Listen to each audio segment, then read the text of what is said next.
Oh oui, aussi. Alexandre Dubé est avec nous. Oh, on prend un break de ça? Mais le dossier des médecins, là, moi, je veux... C'est polarisant. C'est polarisant, mais il faut que les médecins arrêtent de prendre ça personnel.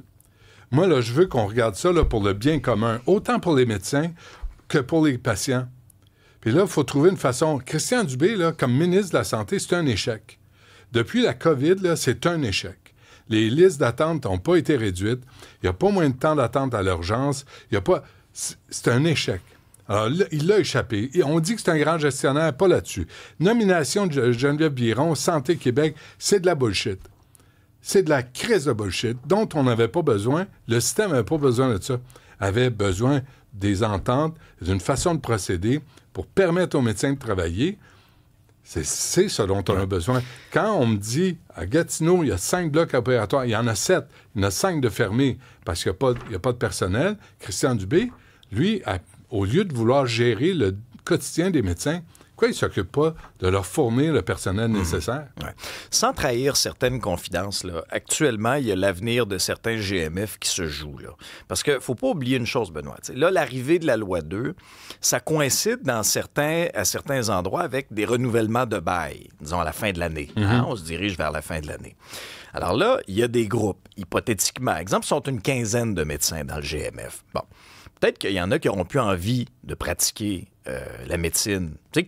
Mettons, tu es sur le bord de la retraite. Là. Puis là, il arrive la loi 2, puis là, tu regardes ça. Est-ce que j'ai encore envie de continuer si j'ai 60, 65 ans, 70 ans?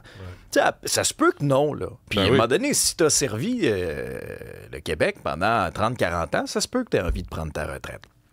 Alors moi, ce qu'on me raconte, c'est qu'il y a des GMF, effectivement, qui se retrouvent face à une situation comme ça, où là, ils perdent des joueurs.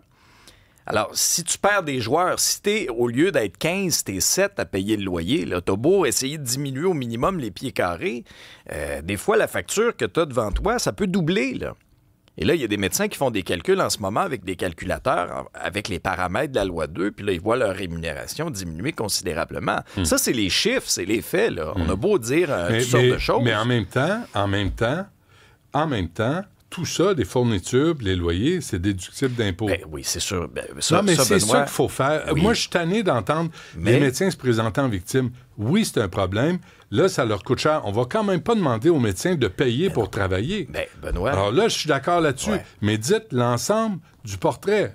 Pas juste ce qui fait votre affaire. Non. Alors là, c'est ça. Tu vois, il y a des gens là, en ce moment qui vont essayer de tenir à bout de bras certains GMF. Puis là, tu te dis, est-ce que ça va être encore viable? Puis...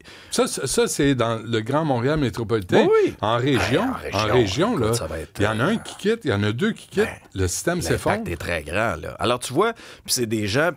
Puis je veux pas juste parler d'argent. Il faut pas juste parler d'argent non plus, là. Tu sais, il y a des gens, là, je veux dire, qui comptent pas leurs heures, qui, peu importe où ils sont, tu sais, qui ouvrent leur dossier, qui ouvrent leur laboratoire.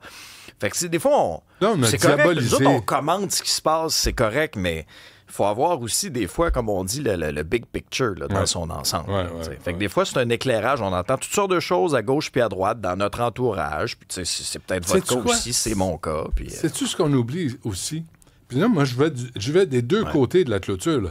On oublie que les médecins, là, ils ont fait des 10 ans d'études.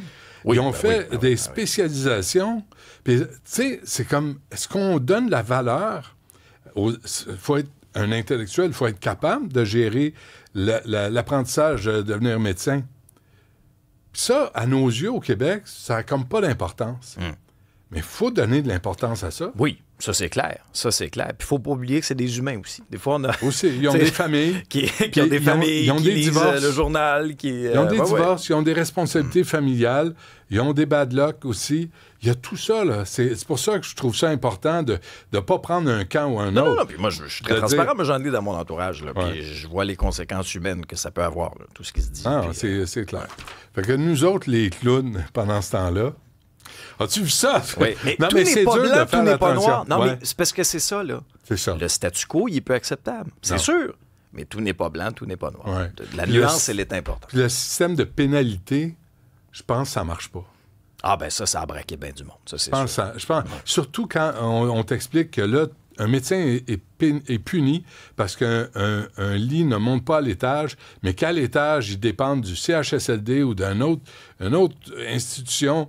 sur lesquels il n'y a aucun pouvoir. Là, la personne est parquée là.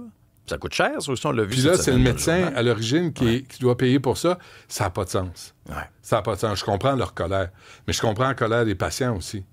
Je comprends la liste de 150 000 personnes qui attendent pour une chirurgie. Ça, c'est pas acceptable. Le statu quo n'est pas acceptable. Et je comprends aussi le fait que Christian Dubé aborde pas les vrais problèmes. Gatineau, 7 blocs opératoires, 5 de fermés.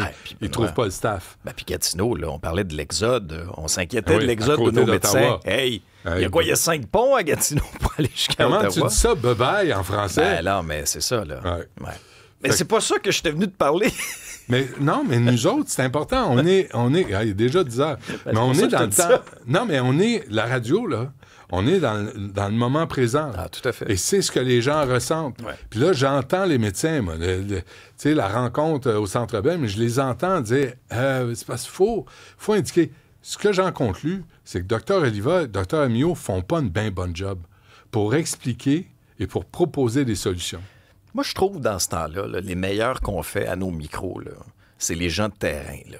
C'est les gens, mettons, le médecin de famille qui pratique, je sais pas moi, en Estrie, le spécialiste qui pratique sa Côte-Nord, qui nous raconte sa réalité de terrain. Moi, je sais pas pour toi, mais moi, les meilleures entrevues que j'ai faites à la télé, à la radio là-dessus, c'est avec des gens qui nous expliquent c'est quoi leur réalité concrète. Là. Très vrai. Pas juste des chiffres, puis une guerre de chiffres, puis de relations publiques. Là, je trouve qu'on comprend mieux. Oui.